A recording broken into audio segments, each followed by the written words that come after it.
Magandang araw po sa inyong lahat. Sabaw. Sabaw para sa maulang panahon ba ang hanap mo? Tara na't samahan niyo akong magluto ng ginataang karning baka. Sobrang solid nito guys sa malamig na panahon dulot ng tag-ulan. Ano pang inaantay nyo? Tara na't samahan niyo akong magluto. Mayroon tayong half kilo ng karning baka na hiniwan natin sa maliliit na piraso at naugasan na rin natin yan. Unang nilagay natin dyan ang ating palapa, sumunod ang ating ginger at onion.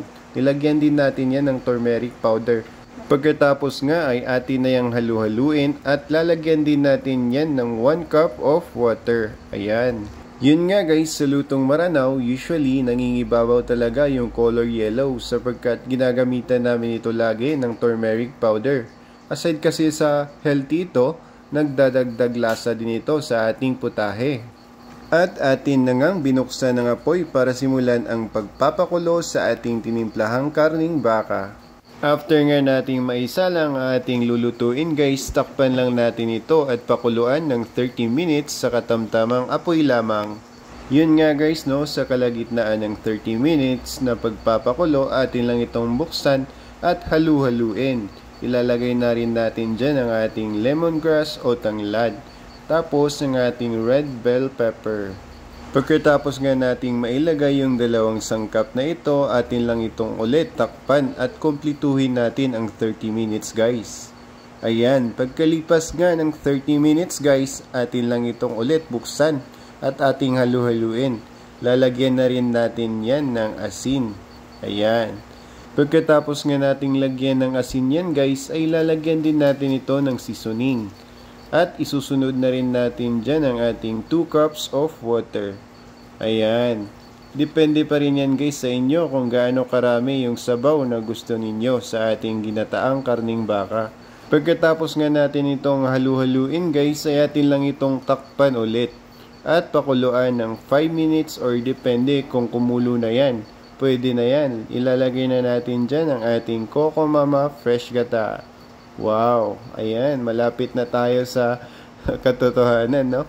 After nyan guys, atin lang itong ulit halu-huluin hanggang sa mahilo ka sa kanyang pagmamahal. Biro lang. Atin lang itong ulit takpan at pakuluan ng another 5 minutes or pag exactly kumulo na talaga yung nilagay nating Coco Mama Fresh Gata dyan. Wow! Pasensya na kayo talaga guys kasi medyo mataas na yung ating voiceover. Kailangan natin lagyan ng mga adlibs yan. At nilagay na nga rin natin dyan yung ating cabbage. Yung mga mahilig sa gulay dyan, pwede natin yang ilagay. At spring onion. Atin lang yang ulit halu-haluin. Ayan, kasi binobola ka naman talaga nun. Oops! Biro lang. Ba't kasi napunta dun sa bola-bola na yun? Ayan nga guys, takpan natin yan ulit at pakuluan ng another 5 minutes sa katamtamang apoy lang naman ulit. Ayan. Magantay lang tayo na magantay guys sa taong hindi naman talaga para sa atin. Echos. Biro lang. Ba't kasi tayo napunta dyan? Ayan nga, luto na ang ating ginataang karning baka. Wow, sobrang solid nito guys. Sa lamig ng tag-ulan. Ayan. Pag humihigop ka nito guys, mapapawaw ka na lang. Kung nagustuhan niyo po yung video natin ngayon, please do like and share and follow for more. Maraming salamat po sa inyong panonood. Hanggang sa muli!